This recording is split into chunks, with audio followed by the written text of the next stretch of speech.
Hi friends, welcome in Anthronet JRF Academy. Sorry आज थोड़ा सा लेट हो गया बिकॉज पेपर को अरेंज करने में टाइम लगा. Let's see the start solve UGC net 2021 questions. हम 2021 का एंथ्रोपोलॉजी का क्वेश्चन पेपर सॉल्व करेंगे. इसमें एनालिसिस करेंगे. बेसिकली सॉल्व तो बहुत सारे आपको मिल जाएंगे, एनालिसिस करेंगे जिसमें हम 2025 दिसंबर के एग्जामिनेशन को टैकल कर पाएँ. First questions. A teeny amount DNA is recovered from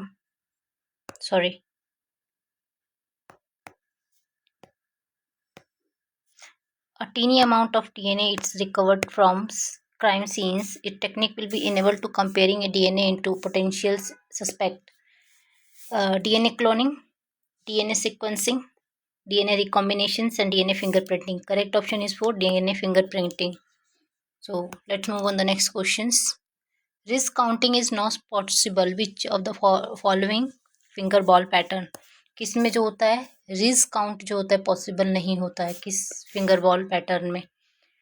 whorl, loop, lateral pocket root and plain arch. Okay, देखिए the correct option is plain arch. Plain arch जो होते हैं उसमें रिज नहीं प्रेजेंट होते. सबसे ज़्यादा रिज प्रेजेंट होते हैं वो लूप में होते हैं. और सबसे ज़्यादा जो पॉपुलेशन हमने देखा था, पॉपुलेशन में जो पाया जाता है वो लूप में पाया जाता है, फिर वर्ल पाया जाता है. वर्ल पहले लूप फिर वर्ल पाया जाता है. उसके बाद हमारे उसके बाद हमारे प्लेन आर्क पाए जाते हैं. फिर हमारे टेंटेड आर्क पाए जाते हैं. ये 5% से ज़्यादा होते हैं और ये लेस देन 5% होते हैं. सही लिखा है ना? हाँ, ये लेस देन 5% होते हैं. 2 to 3% पाए जाते हैं. ठीक है, ये 60%, मोर देन 60% पॉपुलेशन में पाए जाते हैं. ये 40% के आसपास, ये 5%, और इससे भी सबसे कम पाए जाते हैं हमारे composite types of the finger pattern.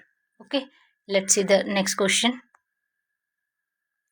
If a molecule of starch is repeatedly hydrolyzed, which of the following would be final product? Glucose, fructose, ribosome, and sucrose. Correct option is glucose. Let's move on the next question. Dental formula of deciduous dental milk among the human. Okay, normal dental formula of human milk is 21-23. याद कर लेना 21-23. इसको dot dot में लिख के आएगा तो confuse नहीं होना है, बस नंबर याद रखना है कि 21-23. Milk dental formula of human is 21-02. कैसे आइडेंटिफाई करना है?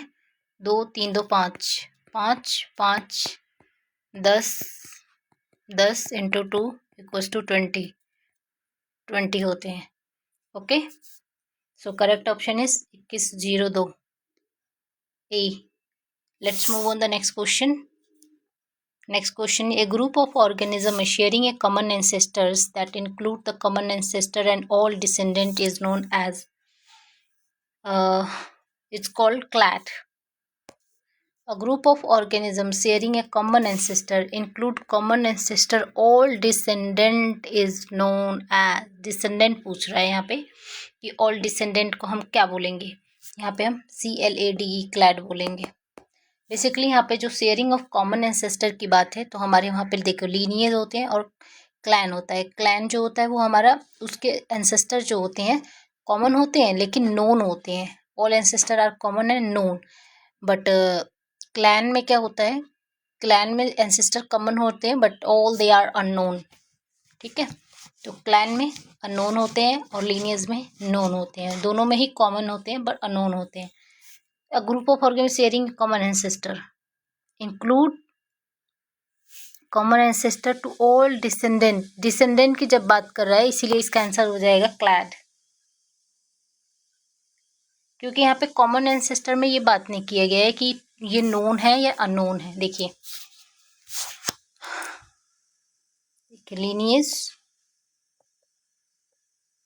लीनियज है एंड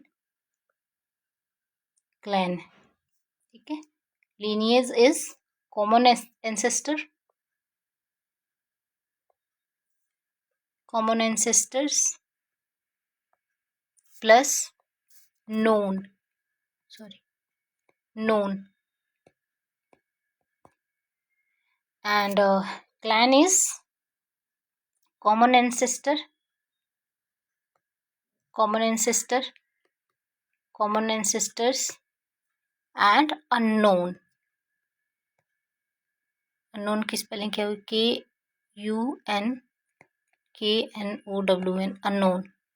ओके, इसीलिए हम क्लैन को क्या बोलेंगे? इसके एंसेस्टर जो है अननोन होते हैं, तो हम क्लैन को बोलते हैं कि क्लैन हमारा क्या है?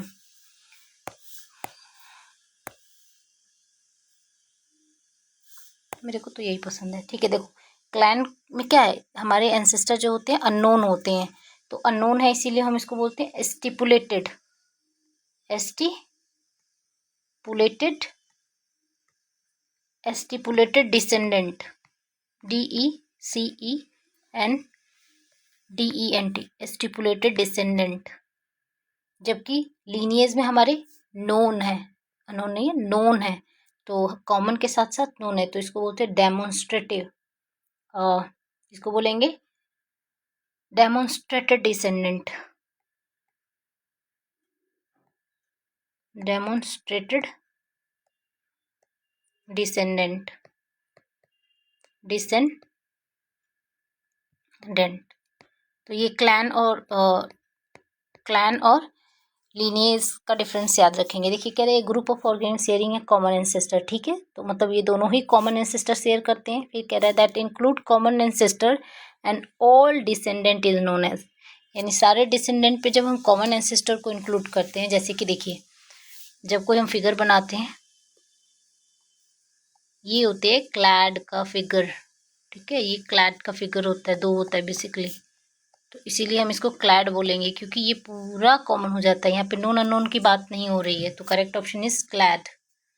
Okay, let's move on the next questions. याद रखिएगा क्लैन जो हमारा लीनिएज होता है वो स्मॉल होता है इन कंपेयर टू क्लैन, ठीक है। आगे हम क्वेश्चंस में इसको डिटेल में देखेंगे। Lineage is a common ancestor and plus known, and clan is a common ancestor plus unknown, and lineage is called demonstrative descendant because we know the who are ancestor, and clan is called a stipulative descendant because we don't know who are common ancestor. So आप ऐसे भी याद कर सकते हैं, LD एक trick बना लीजिए ताकि थोड़ा सा मिक्स हो, और सीएस से हो जाएगा। चलिए let's move on the next question. The brachiations mode of locomotion is found in, हमने देखा था ब्रांकिएशंस मोड ऑफ लोकोमोशंस पे हम ऑलरेडी बहुत डिस्कस कर चुके हैं। अब कह रहा है कि brachiations mode of locomotions is found in howler monkey, ये बेसिकली न्यू वर्ल्ड मंकी है, गिब्बन, चिंपैंजी एंड लेमर, ठीक है। देखिए ब्रांकिएशंस जो होता है, यही तरीका है पढ़ने का। ब्रांकिएशंस जो होता है 2 टाइप्स का होता है, मॉडिफाइड ब्रांकिएशंस एंड ट्रू ब्रांकिएशंस। मॉडिफाइड ब्रांकिएशंस में मैंने बताया था एम है तो गोरिल्ला एंड चिंपैंजी, GC।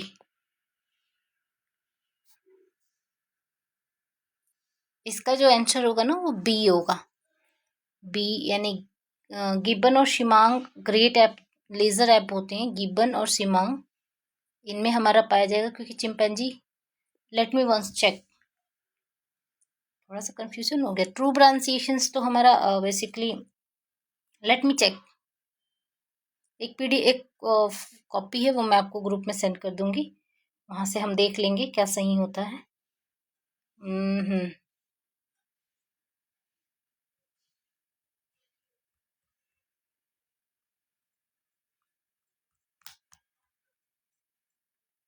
ऐसे क्वेश्चंस जो होते हैं वो कंफ्यूजन कॉज कर देते हैं, तो उनको हम याद करते हुए चलेंगे ताकि एग्जाम में कंफ्यूजन ना हो। यहाँ कंफ्यूजन होना इट्स ओके, बट एग्जाम में नहीं होना चाहिए।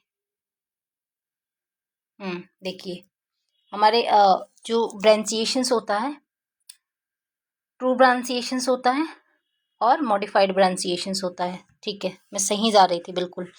मॉडिफाइड ब्रांसिएशंस ओ से ओरांगुटान, ओ से ओरांगुटान। एग्जाम में इतना भी याद आएगा तो काफ़ी है। ओ से मॉडिफाइड ब्रांसिएशंस में हमारा ओरांगुटान होता है।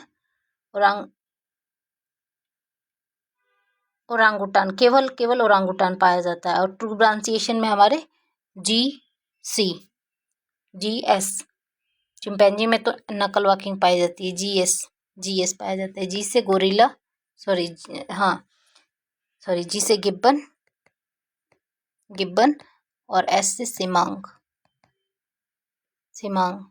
S से सिमांग। तो ये याद रखेंगे। मुझे याद है कि मॉडिफाइड ब्रांसिएशंस में ओ है तो ओ से सबसे पहले वाला ओरांगुटान आ जाता है। और ट्रू ब्रांसिएशंस हम याद करेंगे। ट्रू यानी एग्जाम में हमें GS के क्वेश्चन सही करने होते हैं तो जी से गिब्बन, एस से सिमांग जो होता है इसमें ट्रू ब्रांकिएशंस पाया जाता है। ठीक है, एकल वॉकिंग जो होती है वो हमारी गोसी में पाई जाती है। एंकल वॉकिंग जो होता है वो हमारा गोरिल्ला एंड चिंपैंजी में पाया जाता है। चिंपैंजी में हमारा पाया जाता है। और ये लेमर वगैरह तो इनमें तो ऐसे, ये तो न्यू वर्ल्ड वाले हैं तो इसमें बेसिकली सेमी ब्रांसिएशंस होते हैं ये तो सेमी ब्रांसिएशन हो जाएगा। लेमर हमारा जो होता है, लेमर लॉरिस काफ़ी स्लो क्लाइंबिंग होता है इनमें, स्लो क्लाइंबिंग। तो बेसिकली हम ब्रांसिएशंस को याद रखेंगे। ब्रांसिएशंस में there were 2 types of the brachiation. First one is a modified brachiation and second one is a true brachiations. In modified brachiations orangutan and true pronunciation gibbon and simang. Correct option is 2. Let's move on the next question. The study of identification is pollen grain is known as petrology, palynology, pedology and taphonomy. Correct option is palynology. Let's move on the next questions. Who among the following made a substantive contribution in human growth study?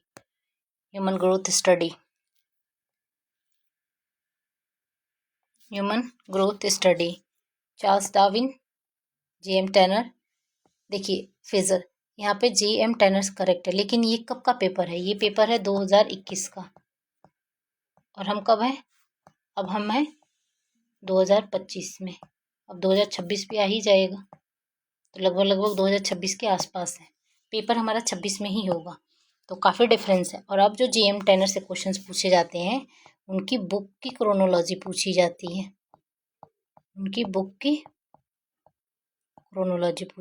इनकी सबसे पहली book human growth.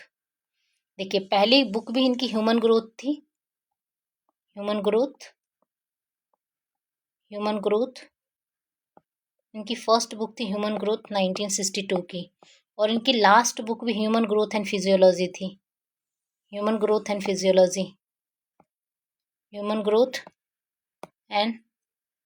Physiology. इस book का नाम बड़ा है, आप previous video में देख सकते हैं। बस ये मैंने याद करने के लिए ट्रिक बताई थी, ह्यूमन ग्रोथ एंड फिजियोलॉजी। ये इनकी किताब शायद 1989 के आसपास की थी।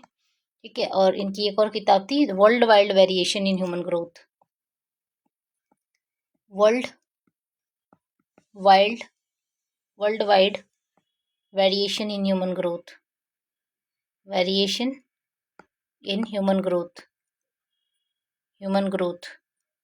ये इनकी 1976 की किताब थी। ठीक है, ये बहुत फेमस किताब है इनकी। एक और इनकी किताब है इंट्रोडक्शन ऑफ बायोलॉजी करके है, 1968 की बुक है इंट्रोडक्शन ऑफ बायोलॉजी। आप इनके बुक के नेम डिटेल में देखिएगा प्रीवियस वीडियो में या PYQ में देख लीजिएगा। इंट्रोडक्शन ये इनकी किताब है 1968 की बुक है। ठीक है, एक और इनकी बुक आई थी इसके बीच में 1986 में। 1986 की इनकी एक और बुक है। इस बुक में 3 लोग,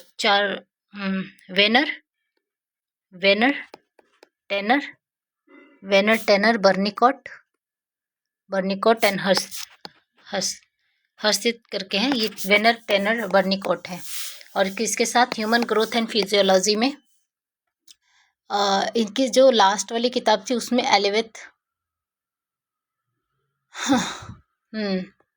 ये देखिए, ये जो है ना world wide variation in human growth, ये पी एलिविथ की किताब थी, पी एलिविथ टेनर की। आप एक बार इस क्रोनोलॉजी को डिटेल में जाके देख लेना, बहुत इंपॉर्टेंट है ये, हर साल यहाँ से क्वेश्चन से ड्रॉ किए जा रहे हैं, ठीक है। Okay, let's move on the next question. Which is likelihood a man with hemophilia mating the women who is a homozygous for the normal form of the blood clotting factor will we have shown in the hemophilia। ठीक है, देखिए ये haemophilia का question है, हमें पता होना चाहिए कि हीमोफीलिया किस टाइप का डिजीज होता है, ठीक है। हीमोफीलिया जो होता है वो सेक्स हीमोफीलिया सेक्स लिंक्ड या एक्स लिंक्ड रिसेसिव डिजीज होता है, एक्स लिंक्ड रिसेसिव डिजीज है, ठीक है, एक्स लिंक्ड रिसेसिव डिजीज होता है। क्वेश्चंस में कह रहा है a man with hemophilia, man के hemophilia mating with a women who homozygous and the normal form of the blood clotting factor will we have son with hemophilia, क्या son के hemophilia होगा? Let's check.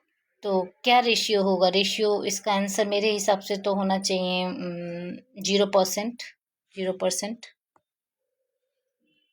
क्योंकि यहाँ पे man सफ़र है, career जो होता है मैन यहाँ पे सफ़र कर रहा है, वीमेन सफ़र नहीं कर रही है।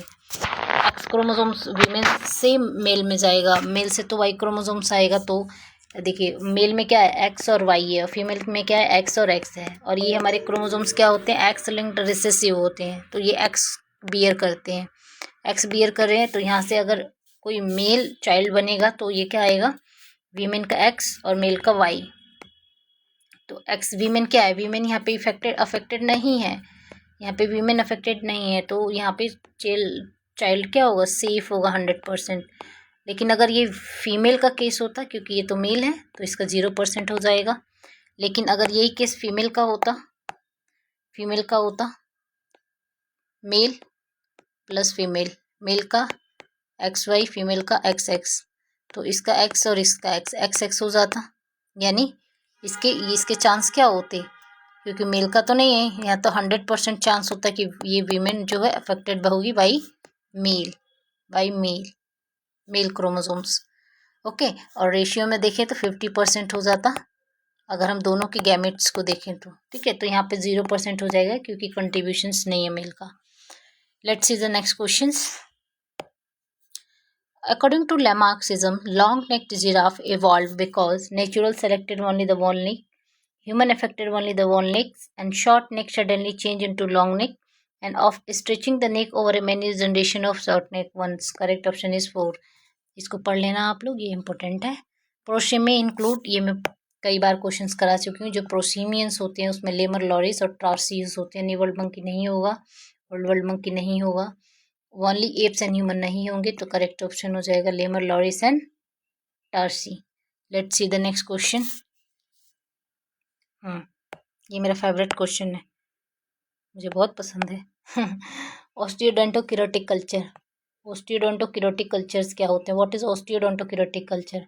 ऑस्टियोडोंटोकिरोटिक कल्चर का मतलब होता है जिसमें बोन टूल बनाए जाते हैं, जिसमें बोन टूल बनाए जाते हैं। किससे रिलेटेड है मैडम? ये रिलेटेड है हमारा ऑस्ट्रेलोपिथिकस, ऑस्ट्रेलोपिथिकस, ऑस्ट्रेलोपिथिकस। किसने डिस्कवर किया था madam?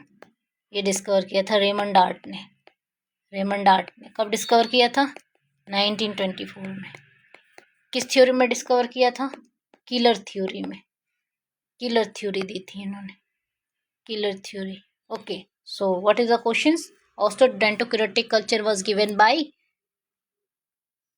Wilfred Le Gros Clark, Robert Brooms, John Robinson and Raymond D Dart. आ गया ना dart?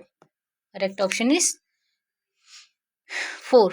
Let's see the next questions. A gene is the selections of DNA that code for the protein. Is this unique sequence of the base which will code for the productions of a unique protein is exons, interons, regulatory sequence, epistatic sequence. देखिए मैं पहले भी बता चुकी हूँ, अब मैं दोबारा इस क्वेश्चन को कभी भी आएगा तो नहीं बताऊंगी, और आप लोग कमेंट करके बताओगे। और ये बहुत सिंपल सा तरीका मैं बता चुकी हूँ। डीएनए में क्या होते हैं, ये PYQ का क्वेश्चन से ध्यान से देखना। डीएनए में 98% जो जीन होते हैं वो अनकोडेड होते हैं, अनकोडेड होते हैं मैम। अनकोडेड क्या होता है? और 2% जीन जो होते हैं वो कोडेड होते हैं। 2% gene are coded and 2% encoded. ये किसी भी इनहेरिटेंस में, मोस्ट ऑफ द इनहेरिटेंस में पार्ट मतलब नहीं करते। और जो 2% कोडेड जीन होते हैं यही अपना फंक्शनल जीन कहलाते हैं। और मैंने ये बताया कि 2% कोडेड जीन को हम बोलते हैं, जो कोडेड जीन होते हैं। सबसे ज़्यादा जीवन में कौन महत्व रखती है? तो एक्सॉन। जान नहीं होगी तो कोई काम नहीं होगा, तो एक्सॉन कोडेड होते हैं। 98% क्या होंगे? इंटरॉन। ठीक है भाई, कोई भी काम होगा कोई बात नहीं। 90% काम ठीक है। इंटरॉन सबसे ज़्यादा महत्वपूर्ण एक्सॉन रखती हैं, जान रखती हैं। तो यहाँ से कोडेड जीन हमारे 2%। This is the will coded for the productions of the unique protein. So correct option is John, exon. ठीक है, let's move on the next question. Steatopisia is found in the female of which tribe? कह रहा है कि स्टीटोपीजिया कहाँ पाए, किस tribe में पाया जाता है? देखिए, ये एक फैट डिपॉजिट डिजीज होता है स्टीटोपीजिया। वीमेन में होता है, वीमेन में। वी किस ट्राइब में? तोड़ा में, अपाची इंडियन में, बुशमैन एंड हॉटेंटोट में, गैरो में। Correct option is Bushman and Hottentot. Who among the following said marriage is thus a dramatic encounter between man and culture? Marriage is a dramatic encounter between man and culture. So correct option is Iravati Karve, L.H. Morgan, George Peter Murdoch and Levi Strauss. Question number 17 देखिए, इरावती कार्वे तो कहेंगी नहीं, L.H. Morgan. Murdock ने बहुत सारा marriage पे काम किया था। क्वेश्चन नंबर है 17। मर्डॉक ने बहुत ज़्यादा काम किया था मैरिज पे, पर इन्होंने भी नहीं बोला था। इन्होंने मैरिज के फॉर्म दिए थे, 7 टाइप्स ऑफ द मैरिज दिया था, 7 type of marriage. Okay, so Levi straws was structuralist and he said marriage is a dramatic encounter between man and culture. Let's move on the next question. Which of the following book related to cyber anthropology was authored by Arturo Escobar? हाँ, उस time पे cyber 2001 में cyber anthropology पे एक article publish हुआ था। Escobar के द्वारा कौन सी साइबरनेटिक्स बुक को राइट किया गया है? Welcome to Siberia. Welcome to Siberia, notes on the anthropology of cyber culture. Correct option is 2। Let's move on the next question. Which of the following youth dormitory belong to Oraon? Oraon के बारे में बताना है कि हमें ओरान से कौन सी youth dormitory belong करती है। Question number is 19। एक दिन अभी एक फ्रेंड्स को पढ़ा रही थी तो उसने बोला कि मैम मुझे सारी डॉर्मेटरी पता है, क्या मैं आपको बताऊं? मैंने कहा yes yes tell me. And उसने मुझे सारी डॉर्मेटरी एक्सप्लेन की, सो तो अच्छा लगा। तो यहाँ पे पूछ रहा है कि youth dormitories belong to Oraon. Oraon किस यूथ डॉर्मेटरी से बिलोंग करता है? Correct option is Dhumkuria. कहाँ है धुमकुरिया? देखिए, ये पेपर पूरा ऐसे था तो मैंने इसको सब अरेंज किया, कहीं कहीं छूट गया है तो थोड़ा सा मैनेज कर लेना। Correct option is Dhumkuria. Dhumkuria किसकी डॉर्मेटरीज है? ओरांग ट्राइब की। ठीक है, फिर आता है हमारा भूतिया की गोंड ट्राइब, गोंड और मुरिया ट्राइब की, गोंड और मुरिया ट्राइब की डॉर्मेटरीज को क्या बोलते हैं? देखिए, ये तो बहुत फेमस है, अभी पूछा था। Gond and Muria tribe, Muria tribe की डॉर्मेटरीज को क्या बोलते हैं? इनकी ट्राइब कहाँ गया? हाँ, गोंड और मुरिया ट्राइब की डॉर्मेटरीज को बोलते हैं घोतुल। घोतुल किसने काम किया था इस पे? वैरियर एल्विन की किताब है, एक बी से होगा। वैरियर एल्विन की किताब है गोंड एंड मुरिया इन घोतुल। ठीक है, फिर हमारा आता है भूतिया। भूतिया यूपी की ट्राइब है और भूतिया ट्राइब में रैंग बैंग बोलते हैं। ठीक है, रैंग बैंग बोलते हैं, रैंग बैंग। भूतिया में रैंग बैंग बोलते हैं। भूतिया में बोलेंगे रैंग बैंग, रैंग बैंग, भूतिया यूपी। ठीक है, इतना रहने देते हैं। Correct option is Dhumkuria. Okay, let's move on the next question. Next question is identity. The terms of John Ferguson, MC Lennon coined the regulations of the marriage. कह रहा है कि किस टर्म को जॉन फर्गूसन और एमसी लेनन ने coin किया था मैरिज के संदर्भ में. पहला है parallel cousin and cross marriage. Parallel cousin and cross marriage. Second है parallel cousin and cross marriage, levirate and sororate, hypergamy and hypogamy. Hyper का मतलब होता है ज़्यादा, बड़ा. Exogamy and endogamy. देखिए ये सारे मैरिज के टाइप हैं. Parallel cousins and cross cousins, Levi Strauss and sororate, hypergamy and hypogamy, exogamy and endogamy. जो लेनन और एमसी लेनन जो रेगुलेशन दिया था वो एक्सोगैमी और एंडोगैमी का दिया था. ठीक है. पैरेलल और क्रॉस कजन क्या होते हैं देखिए. इनकी शादी हुई है किसी से, ये सपोज ये कुछ भी, ये ए है ये बी है. इतना तो पता ही होगा, सर्कल से हम फीमेल को रिप्रेजेंट करते हैं और ऐसे मेल को रिप्रेजेंट करते हैं. ठीक है. तो क्रॉस कजन्स, इनके कोई ना कोई भाई होंगे, इनके साइड में कोई ना कोई इनके भाई होंगे, इनके भाई होंगे. ठीक है, इनके भाई होंगे. इनके, चलो इनके बहन मान लेते हैं, ये इनके भाई मान लेते हैं. ठीक है. ऐसे ही इस साइड में हम मान लेते हैं कि इनकी कोई ना कोई बहन होंगी, इनके भाई होंगे. ठीक है. अब देखिए यहाँ से हम देखते हैं, एक साइड में देख लेते हैं पहले. ये है, चलिए इनको हमने ए मान लिया, इनको हमने बी मान लिया. अब देखिए ए के साइड इनकी भी शादी किसी ना किसी से होगी. अब इनके भी बच्चे होंगे, तो इनका भी बच्चा होगा, ये मान लेते हैं. ठीक है. अब इनके भी बच्चे हुए होंगे, इनकी भी शादी हुई है तो इनके भी बच्चे हुए होंगे, इनके भी बच्चे हुए होंगे. ठीक है. तो इनके जो बच्चे हैं, पता नहीं कितना समझ में आएगा. देखिए ये मेल है, यानी सिंपल कहने का मतलब है कि नॉर्थ इंडिया में जो मम्मी की बहन होती है उनको मौसी बोलते हैं. तो मौसी यानी सेम जेंडर के जो चाइल्ड होंगे, सेम जेंडर के जो चाइल्ड होंगे वो पैरेलल कज़न होते हैं. और मम्मी यानी मामा के जो मम्मी मदर्स ब्रदर्स जो चिल्ड्रन होंगे, इनकी किसी न किसी से शादी होगी, इनके भी बच्चे होंगे, इनके भी बच्चे होंगे. तो ये जो चाइल्ड होते हैं यानी ये होते हैं हमारे क्रॉस कजन. ठीक है. ये हो जाएंगे cross cousin, cross cousin, cross cousin. और ये हो जाएंगे, this one is a parallel cousin, parallel cousin. Okay. So मतलब डिफरेंट जेंडर्स के अगर चाइल्ड होंगे तो वो क्रॉस कजन में आएंगे, और सेम के आएंगे तो पैरेलल कजन में. बेसिकली नॉर्थ इंडिया में ये मैरिज प्रिवेलेंट नहीं है, बट साउथ इंडिया में ये मैरिज प्रिवेलेंट है. सो ठीक है, वो तो उसकी बात है. तो इन्होंने जो कॉन्सेप्ट दिया था वो एक्सोगैमी एंड एंडोगैमी कह दिया था. लेवी स्ट्रॉस सेरोरोट भी देख लेना, ये इंपॉर्टेंट कॉन्सेप्ट है. Let's move on the next question. Which of the following is referred to broadly to cultural change which take place within the two people significantly diverse in the cultural live in the long intimate contact with each other? Question number 21. जब long times में एक दूसरे से contact होके उनके जब cultural में exchange होता है तो हम क्या बोलते हैं? Long intimate.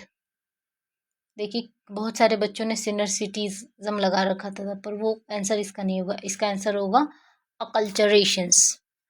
Broadly, two cultural change will take place when the two people. Acculturations. Correct option is 2.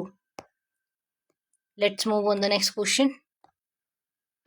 In the discourse of the human dignity and genetic alteration of human being, which of the following perspective matter? Necessity of the dignity of the continent dignity, homo futuralistic and homo hominid lupus, and new anthropology and humanistic, and transhuman and post-human. Question number 22.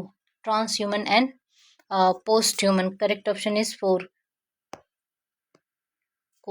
Which of the following is, sorry, question number 22 है ना? हाँ सही तो लगा है. ठीक है. Question number 23. Which of the following is a typically characters for a city? Caste-oriented, formalism, automation and informations. Correct option is automations. Let's move on the next question. Who applied the cybernetic in anthropology to devise a theory of human communication in the book of the Step to an Ecology of Mind? Step 2 and ecology of mind. Option is Erving Goffman, George Peterson, Roy Rappaport, Andre Richard. Andre Richard. Correct option is George Peterson. Correct option is George Peterson. George Peterson's. Step on ecology and mind. Okay, let's move on. The next questions. Who among the following emphasize the primacy of the economic in human relationship? Primary. Emphasize the primacy of economic in human relationship. Emile Durkheim, Weber, Marx and Comte. इसमें से बहुत सारे के सारे तो Frenchie हैं और दो तो टोटली डेडिकेटेड हैं इकोनॉमिक्स से. तो इसका हो जाएगा Karl Marx. Karl marks.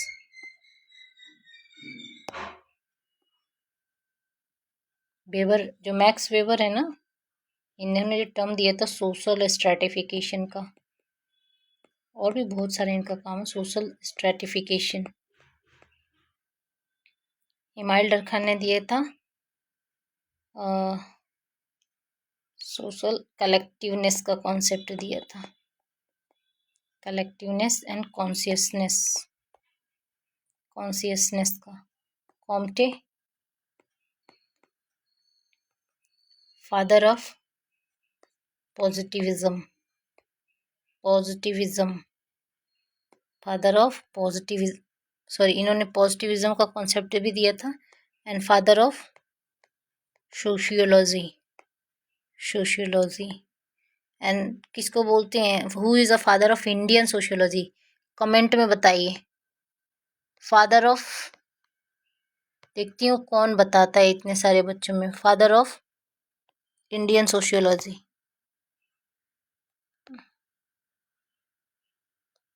Indian sociology के फादर कौन है? Okay, let's move on the next questions. Correct option is Karl Marx give a primary to group identity and values. Mary Douglas work Purity and Danger. ठीक है, Purity and Danger. Mary Douglas का work था Purity and Danger. Mary Douglas work on the Purity and Danger. And consider the British counterpart. Which of the following American publications? Margaret Mead, Coming the Age in the Samoa. Ruth Benedict, Pattern of the Culture. Alfred Kroeber, Nature of the Culture. And A.P. Easton, Ethos and Identities. A.L. Episton, Ethos and Identities. Alfred Kroeber, Nature of the Culture. Ruth Benedict, Pattern of the Culture. Margaret Mead, Coming the Age in the Samoa. Correct option is 2. देखिए, Mary Douglas ने जो concept दिया था, सबसे पहली बात इन्होंने purity and danger का कॉन्सेप्ट दिया था. मैरी डगलस जो थे वो सिंबॉलिक एंथ्रोपोलॉजी से रिलेटेड थे. Symbolic anthropology. इसके साथ साथ इन्होंने इस प्योरिटी एंड डेंजर का कॉन्सेप्ट दिया था. और मैरी डगलस ने सिंबल को कहा था. उन्होंने सिंबल को कहा था. जो मेरी प्रीवियस वीडियो देख रहे हैं उनको अच्छे से क्लियर होगा. Postulates, presumptions and postulates. Presumption and postulates. So, अब प्योरिटी एंड पॉल्यूशन का कॉन्सेप्ट किसने दिया था? Purity and pollution. Purity and pollution का कॉन्सेप्ट दिया था लुइस डुमोंट ने. लुइस डुमोंट ने. सो correct option is 2. Let's move on the next question. Which of the following is the linear king? इसमें से कौन सा जो है वो लीनियर किंग है? किन नहीं, किन मतलब रिलेटिव. लीनियर किन की बात कर रहा है. 27 क्वेश्चन नंबर कह रहा है कि the kin who branch out the main group like the unless and cousin. The kin who related to each other through marriage. The kin who related to descent. The kin who got separated from the event. Separate का तो आएगा ही नहीं, तो इसका correct option हो जाएगा इसका correct option हो जाएगा डिसेंट। डिसेंट के थ्रू रिलेट होते हैं उनको हम कहते हैं लीनियल डिसेंट। लीनियल किन बोलते हैं। लीनियज और क्लान का कॉन्सेप्ट देखा था। Lineage is called demonstrative and clan is called stipulative because उसमें नोन होते हैं। इसमें ethnoscience was the concern of describe which of the following aspect of society. Ethnoscience जो होता है वो किस टर्म को डिस्क्राइब करता है। Cultural pattern, symbol and social cohesion, cultural grammar and cultural characters. देखिए कितना पास पास ऑप्शन दिया हुआ है। तो जो हमारा एथनोसाइंस होता है उसमें कल्चरल ग्रामर को डिनोट किया जाता है। इस पे काम किया था फ्रांस बोआस, मैंने। ठीक है, कल्चरल ग्रामर को डिनोट किया जाता है।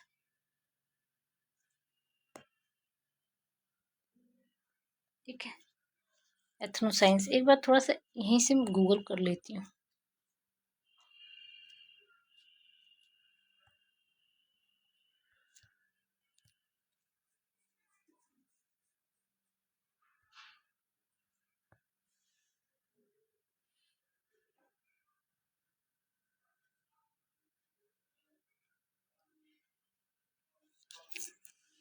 Ethnoscience field and the methodology in anthropology is studying the how different culture classify and understand their world. Folk science focusing on the indigenous knowledge and ethnobotany sorry ethno cultural grammar. देखिए यहाँ पे mention है often using a strict elicitations of the view like cultural grammar. Cultural grammar के perspective से इसको use किया जाता है। मुझे थोड़ा सा डाउट हुआ, मैंने कहा एथनो का मतलब तो कल्चर होता है, तो उसको मैंने देख लिया। ठीक है, तो कल्चरल ग्रामर इसका करेक्शन होगा 28 का। Let's move on the next. Which of the following is understood as ethno etiology. Ethno etiology का क्या कॉन्सेप्ट होता है? Culturally specific casual explanations for health problem and suffering. देखिए इटियोलॉजी ना हेल्थ से ही रिलेटेड होता है, तो इसका करेक्ट ऑप्शन ये हो जाएगा। Let's move on the next questions. Who among the following the held to social phenomenon must be read not only anthropological but of the member of the society themselves? किसने कहा था? Who among the following held a social phenomena must be read not only the anthropologist but the member of the society themselves? David Snyder, Victor Turner, Clifford Chris, Harold Conklin. Harold Conklin। देखिए ये Clifford Chris ने कहा था। क्यों कहा था? ये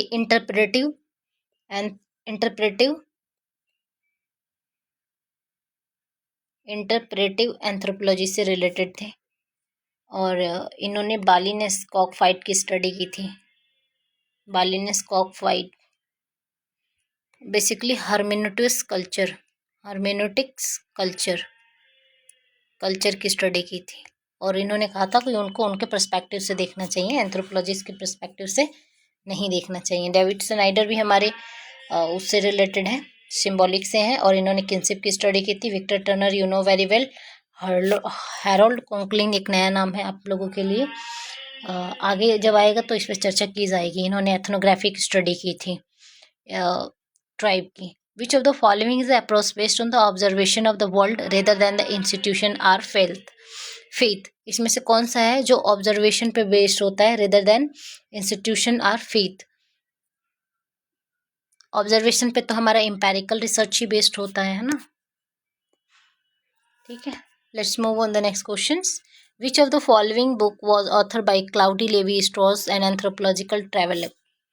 देखिए कितना अच्छा क्वेश्चन पूछा है ट्रैवलर। ठीक है, step by ethnology of the mind, Tristes and Tropiques, ये इनकी पहली ही किताब थी। Making connections and talking about the people. Correct option is 1955।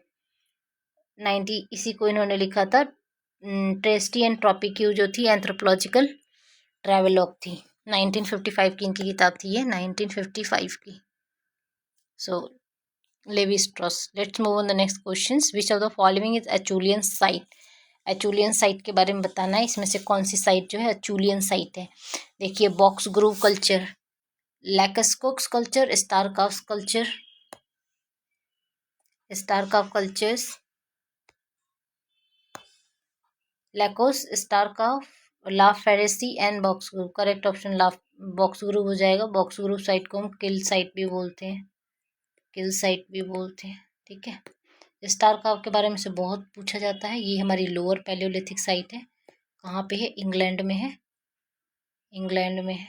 ठीक है, इससे इस पे काम किया था। इससे कुछ वुडी पैडल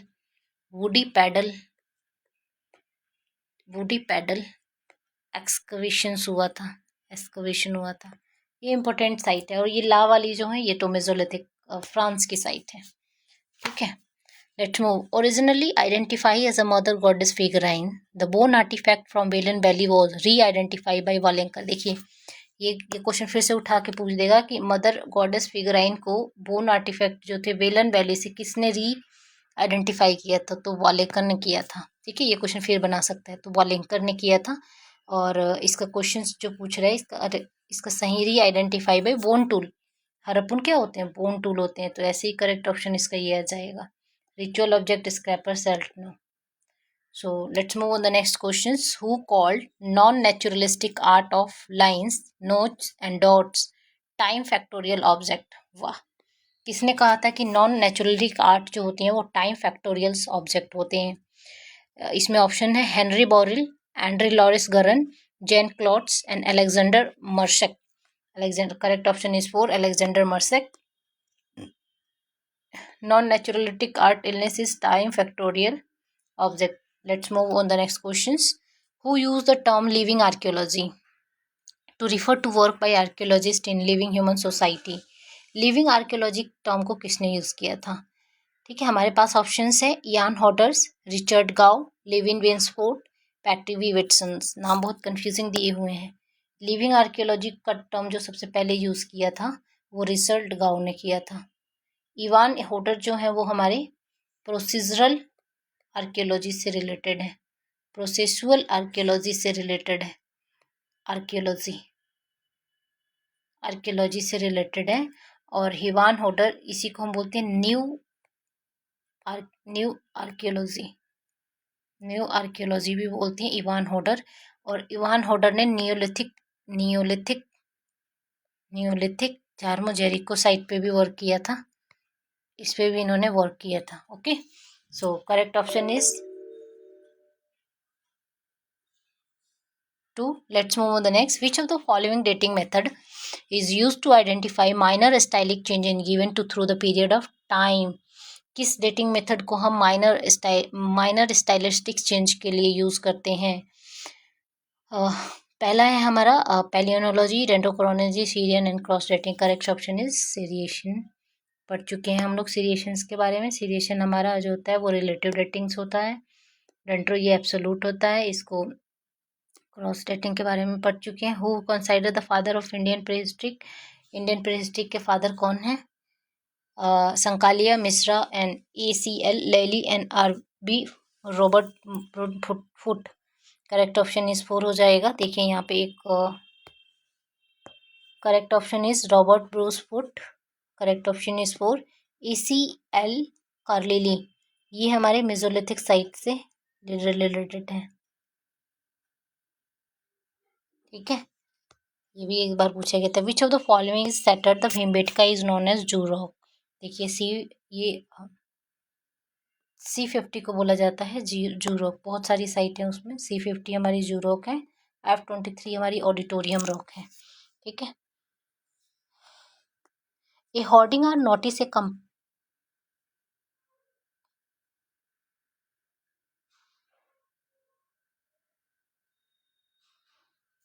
यहाँ पे मैंने कुछ बता दिया क्या? देखिए, और वहाँ उसमें बहुत सारी साइट हैं। तो जिसमें 111F23 जो साइट है, जो भी ट्रेवलर्स जाते हैं वो F23 साइट पे मोस्ट विजिटेड साइट है। Most visited site F23 and third F19 जो है ये ऑडिटोरियम साइट है। ऑडिटोरियम साइट एंड C50 तो हम देख ही चुके हैं। इसको हम जू साइट बोलते हैं। ये हमारी जू है, जू साइट। ओके, ये जू केव होती है। The hoarding are notice a comprising of 9 inscribed letter was found in जो 9 इंस्क्राइब्ड लेटर जो फाइंड किए गए थे वो कहाँ, होर्डिंग के कहाँ से नोटिस फाइंड किए गए थे? Lothal, Kalibangan, Harappa and Dholavira. So correct option is Dholavira. Dholavira को किसने डिस्कवर किया था? धोलावीरा को जोशी ने डिस्कवर किया था, जोशी ने। एस्कवेट किसने किया था? ये तो 1967 की बात है। एस्कवेट किसने किया था? एस्कवेट बिस्ट ने किया था, बिस्ट ने किया था। कब किया था? 1992 के आसपास किया था। सो एग्जाम में ये ऑप्शन सही करना होता है। सो let's move on the next. Which of the following feature is the best describe the mitochondrial DNA? It was discovered by Margaret K. Nass and Salvis Nass. Correct. It is coded for the only 13 protein. 13 protein. It's only correct 13 protein. So far no disease has been ascribed to. No. C option तो ऐसे गलत हो जाएगा। बहुत सारे disease mitochondrial disease होते हैं। 13 protein सही है। Female contribution of 60% of the mitochondrial, ये भी सही है। सो 60% नहीं होता, इसमें 16% नहीं होता, 100% ट्रांसफर करती हैं, 100%। तो ये ऑप्शन भी हमारा गलत हो जाएगा, ये भी गलत हो जाएगा। A and B. Mitochondrial DNA में 16,559 समथिंग बेस पेयर होते हैं और ये हमारे कितने डीएनए को कोड करता है? 13 प्रोटीन को कोड करता है, 13 प्रोटीन को कोड करता है। इसको डिस्कवर किया था, मैंने तो नास करके याद किया था, आप भी याद कर सकते हो। नास ने डिस्कवर किया था, के नास और एस नास ने डिस्कवर किया था। ठीक है, so correct option A and B हो जाएगा। Let's move on the next question. Which of the following statement about human chromosomes are true? Male sex chromosome do not look alike. अच्छा, overall female chromosome are shorter than of the male. X और Y chromosomes की बात हो रही है कि x और Y chromosomes में कौन बड़ा होता है और कौन छोटा होता है। तो देखिए मेल, हाँ, तो पहला ऑप्शन जो है वो है male sex chromosome do not like. Yes, male chromosomes में एक्स और वाई होते हैं तो कैसे एक जैसे होंगे। दूसरा कह रहा है कि overall female chromosomes are shorter than of male, यानी कह रहा है कि एक्स क्रोमोसोम जो होता है वो शॉर्टर होता है इन कंपेयर टू वाई। ये ऑप्शन गलत हो जाएगा, एक्स क्रोमोसोम्स बड़ा होता है इन कंपेयर टू वाई। ठीक है, सो ये याद रखना, ये कई बार एग्जाम में पूछा गया है। Autosomes have the gene for the same trade and the same loci. ये सही है, ये गलत है, ये भी सही है। In the every pair 1 chromosomes come from the each parents, ये भी सही है। यानी A, C and D option correct हो जाएगा। Option A, C and D are correct. A, C and D. Option 3 जो हो जाएगा करेक्ट हो जाएगा। Let's move on the next questions. Which of the following trade are true of the human male pelvis? Human male pelvis के बारे में कौन सा ऑप्शन ट्रू है? फर्स्ट है sacrum is most time the missing muscles attachment. True पूछा है। Are more robust, ये नहीं होता, ये फीमेल में होता है। सब pubic angle is less than 19, ये सही है, वीमेन में मोर देन 19 होता है। Greater sciatic notch less than 68, ये भी सही है, फीमेल में मोर देन 68 होता है। सियाटिक नॉच जो होता है फीमेल में मोर देन 68 होता है डिग्री, और सब प्यूबिक एंगल जो होता है वो फीमेल में मोर देन 90 होता है। Muscles attachment are more robust होता है फीमेल में, not a male. So B को एलिमिनेट कर देंगे, सी और डी करेक्ट है। ए में कंफ्यूजन है, तो let's see the options. 43 sacrum वाला भी ऑप्शन सही नहीं है क्योंकि सैक्रम तो प्रेजेंट होती ही है, तो इसका ऑप्शन हो जाएगा बी, सही नहीं है, बी को एलिमिनेट कर देंगे। इसका ऑप्शन हो जाएगा C and D. C and D ऐसा कोई ऑप्शन नहीं है, बी करेक्ट नहीं है, तो बी को एलिमिनेट कर देंगे तो ए भी गया, ये भी गया। ए, सी एंड डी है और ए एंड सी है, दोनों में ए एंड सी है, तो इसका करेक्ट ऑप्शन हो जाएगा A, C and D. A, C and D, जबकि ए भी सही नहीं है। ठीक है, बस एनटीए ने इसी को डिक्लेयर किया। Which of the following are true for adaptation of acclimatizations? देखिए दो चीज़ें होती हैं, एक होता है क्लाइमेटाइजेशन, दूसरा होता है एडेप्टेशंस। उसके बारे में देखेंगे। कह रहा है acclimatization is restricted to an individual life style only. जैसे ही ओनली आया गया उसको हम एलिमिनेट कर देंगे। 44 acclimatisation and adaptation have no genetic component, ये गलत है। बी तो पूरा पूरा गलत है, एक जेनेटिक होता है और एक नॉन इन्वायरमेंटल होता है, तो इसको हटा देंगे। Long term adaptation in human include a physiological response to heat are excuse deliver of ultraviolet. Option C हमारा करेक्ट है। The individual born with dark skin would not become a light skinned even they are even expose to sunlight, ये भी option सही है। Acclimatisation one restricted होता है। देखिए दो चीज़ें होती हैं, एक होता है एक्लेमेटाइजेशंस, एक होता है अडेप्टेशंस। इसके अकॉर्डिंग इसका आंसर हो जाएगा ACND। ऑप्शन में है कहीं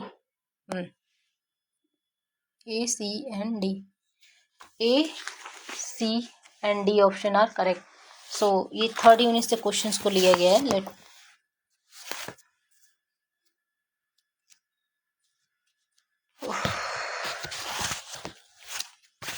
चैनल को, वीडियो को लाइक करें और चैनल को सब्सक्राइब करें।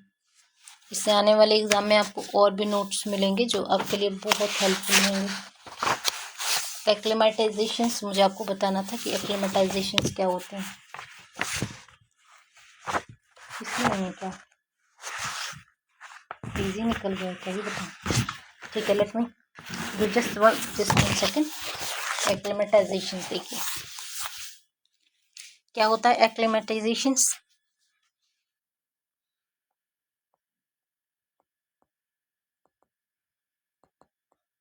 Acclimatisation and acclimatization and adaptations, ध्यान से देखिएगा, बुक में मेंशन है हमारी एडेप्टेशन, ADAPTATION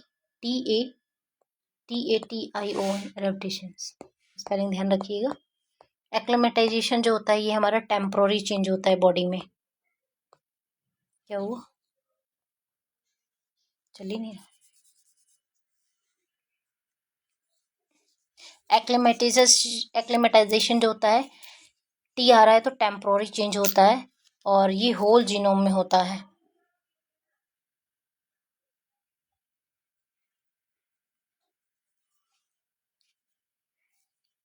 एक्लेमेटाइजेशन जो होता है वो हमारा टेम्पोररी चेंज होता है और ये होल जीनोम में होता है। क्या हुआ, एक सेकेंड।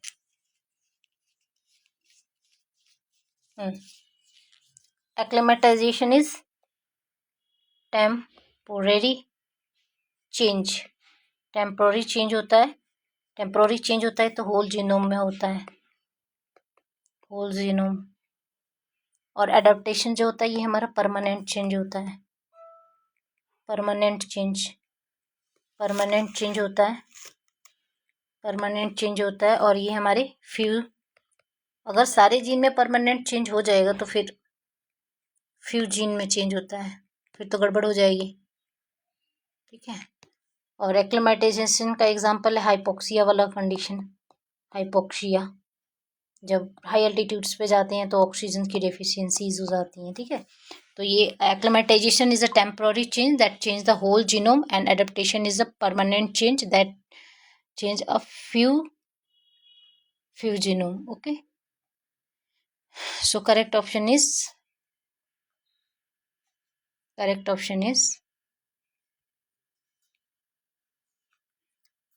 हो जाएगा हमारा। देखिए कह रहा है कि individual life style only no, तो ACND हो जाएगा, ACND। हाँ, इंडिविजुअल से रिलेटेड होता है तो करेक्ट ऑप्शन हो जाएगा हमारा ACND। Okay, let's move on the next question. Which of the following feature is best describe the Ramapithecus. Oh God, बहुत अच्छा क्वेश्चन है। रामापिथिकस 45, थोड़े से और क्वेश्चन करेंगे रामापिथिकस क्योंकि कंटिन्यूअस मैं भी थक जाती हूँ। तो रामापिथिकस के फीचर को कौन बेस्ट डिस्क्राइब करता है?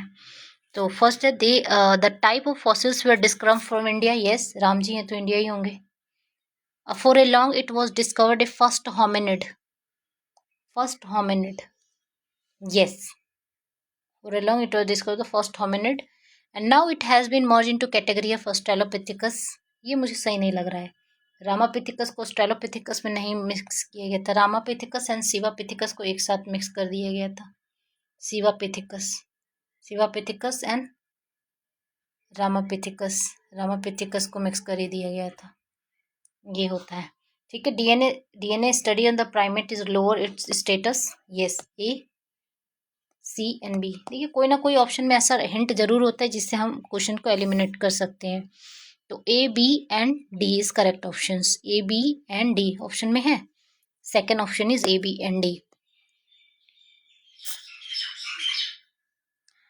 Which of the following features are true for SBS? ये हेट्रोजाइगस एनीमिया कंडीशंस है। सिकल सेल एनीमिया हेट्रोजाइगस है ना, हाँ, बी और एस हेट्रोजाइगस है, और अगर HSS होता तो ये होमोजाइगस हो जाता। It has a dominant and recessive relationship with HbA। इसका डोमिनेंट एंड रिलेसिव रिलेशनशिप होता है HbA के साथ। ऐसा तो कुछ पढ़ा नहीं है मैंने। HbA cell is most frequent in sub Sahara Africa, yes, ये पढ़ा है मैंने सिकल सेल एनीमिया में, सिकल सेल एनीमिया में। HbSS condition is resistant to malaria, ये भी मैंने कहीं नहीं पढ़ा है। मैंने तो ये पढ़ा है कि HbS जो होता है ये रेसिस्टेंट होता है हेट्रोजाइगस कंडीशन में, सिकल सेल एनीमिया में। Beta chain is HbS has a mutation is 6 position, 6 positions में होता तो है, लेकिन 6 पोजीशन पे होता है, लेकिन ये मे बी बीटा चैन में ना होके ये होता है हमारे अल्फा चैन में, ठीक है। तो इसको याद रखेंगे। तो ये हो जाएगा हमारा बीटा चैन में ना होके अल्फा चैन में। तो correct option is B and C. तो देखते हैं कई ऑप्शन में क्या है, बी एंड सी है। Yes, correct option is B and C. एक बार मुझे चेक करने दो कि ये जो सिकल सेल एनीमिया में जो वो होता है वो कौन सी चैन में होता है, बीटा चैन में या अल्फा चैन में। मुझे तो अल्फा ही याद है। Resistant for malaria, sickle cell anaemia है ना। Give me 1 second, let me check. Sickle cell anaemia, sickle cell anaemia,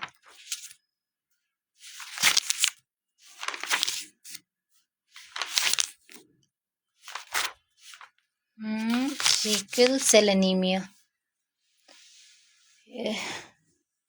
alpha chain, normal haemoglobin 141 amino acid 16th place, and beta chain 146 amino acid 6 place, 6 place की beta chain के 6 place से glutamic acid, valine जो होता है वो glutamic acid को replace कर देता है।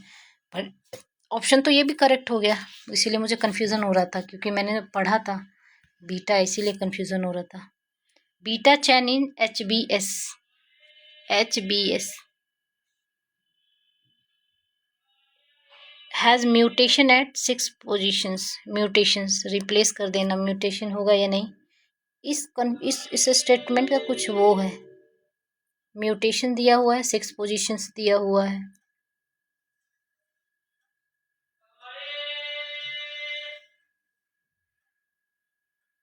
वैलिन जो होता है वो ग्लूटामिक को सब्स्टिट्यूट कर देता है 6 पोजीशंस पे, और इसको भेज देता है 11 पोजीशंस पे, खुद आ जाता है 6 पे, और ये होता है बीटा चैन में। बीटा चैन में 146 अमीनो एसिड की बीटा चैन होती है इसमें, और अल्फ़ा जो होती है 141 अमीनो एसिड की चैन होती है। तो इसके बेसिस पे तो ये ऑप्शन सही होना चाहिए, यानी इसका आंसर होना चाहिए बी, सी एंड डी। पर ऐसा कोई ऑप्शन हमारे पास है नहीं बी, सी एंड डी का, तो इसीलिए बी और सी ऑप्शन करेक्ट हो रहा है। Which of the following component take part in the clotting of blood? Haemoglobin, platelets factor third, albumin and fibrinogen. Fibrinogen पढ़ा है मैंने, एंड प्लेटलेट्स फैक्टर थर्ड पढ़ा है। तो इसमें हो जाएगा हमारा B and D option is correct. B and D कहाँ है? B and D option is correct. So let's move in the next questions. Which of the following help to distinguish the skeleton of the male from that of the female? Male और female अभी हमने पढ़ा था, different करना है, distinguish from skeleton from male from female. Examine the pelvic opening, yes. Examine the feature of skull, examine the nose, ये तो नहीं होता, ये भी नहीं होता, करेक्ट ऑप्शन हो जाएगा ये। So let's move on the next questions. Okay. Nose feature of the skull. Skull का किया जाता है. ठीक है. तो यहाँ पे करेक्ट ऑप्शन हमारा हो जाएगा, ये सही है. करेक्ट ऑप्शन हो जाएगा A and B. A and B. Let's move on the next question. Which of the following feature is describe the Homo floresiensis. देखिए आ गया ना क्वेश्चन. Homo floresiensis. It discovered in Italy. देखिए यही ऑप्शन एक बार और दिया था मैचिंग में, तो इसको तो एलिमिनेट कर देंगे क्योंकि होमोफ्लोरेंसिस जो होता है इंडोनेशिया में पाया जाता है. इसको फ्लोरमैन बोलते हैं या फिर होबिट man.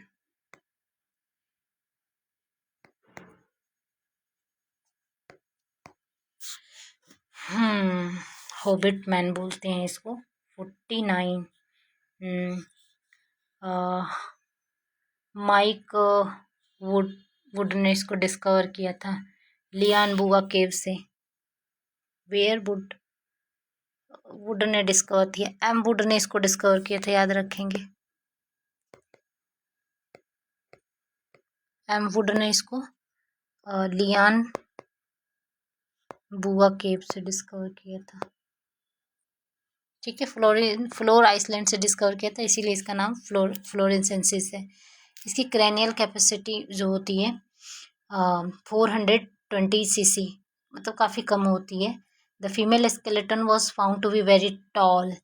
They are popularly known as hobbits man. देखिए ये सही है. इतना तो पता चल गया कि ये सही है और ये गलत है. ठीक है. और सेकेंड ऑप्शन भी सही है. टॉल नहीं होते हैं, ये भी देखिए गलत है. इसको हम टॉल नहीं बोल सकते हैं क्योंकि जो फ्लोरेंसिस होते हैं ना उनको ड्रॉफ वेराइटीज़ बोला जाता है. ड्रॉफ वेराइटीज़ बोला जाता है. तो इसके बेसिस पे ये ऑप्शंस भी हम एलिमिनेट कर देंगे. देखिए बच्चों के फ़ोन आ रहे हैं डिस्कशंस के लिए, तो अब हमें क्लास को स्टॉप करना होगा. So question number is 49 and इसका करेक्ट ऑप्शन हो जाएगा. हेलो. हाँ बस विद इन 5 मिनट स्टार्ट करते हैं क्लास. ठीक है. ओके. हाँ हाँ within 10 minutes. Okay. So इसको हम टॉल वेराइटीज़ नहीं बोलते हैं, sorry to inconvenience. And they are popularly hit, ये सही है, निकमैन बोलते हैं. तो इसका करेक्ट ऑप्शन हो जाएगा हमारा बी एंड डी. देखिए कितना इजी है. अगर हमें पता है ये ड्रॉप वेराइटीज़ होते हैं तो ये ऑप्शन हमारा कैंसिल हो जाएगा. ठीक है. फिर हमें ये पता है कि ये इटली नहीं इंडोनेशिया में डिस्कवर हुए, तो ये भी कैंसिल हो जाएगा. बी एंड डी करेक्ट हो जाएगा. 420 cranium capacities and habits man बोलते हैं. नेक्स्ट टाइम फ्लोर मैन पूछ देगा तो याद रखेंगे. तो करेक्ट ऑप्शन हो जाएगा हमारा B and D. B and D option में है. यस. तो आज की क्लास को हम यहीं पे स्टॉप करते हैं और कल मैं इसकी फाइनल PDF अपलोड कर दूंगी. आप लोग इस वीडियो को देखते रहिए और मैं इस PDF को अपने यूट्यूब चैनल टेलीग्राम चैनल पर सेंड कर देती हूँ, एंथ्रोनेट JRF एकेडमी. आप लोग उसको ज्वाइन कर लीजिए. Thanks for watching.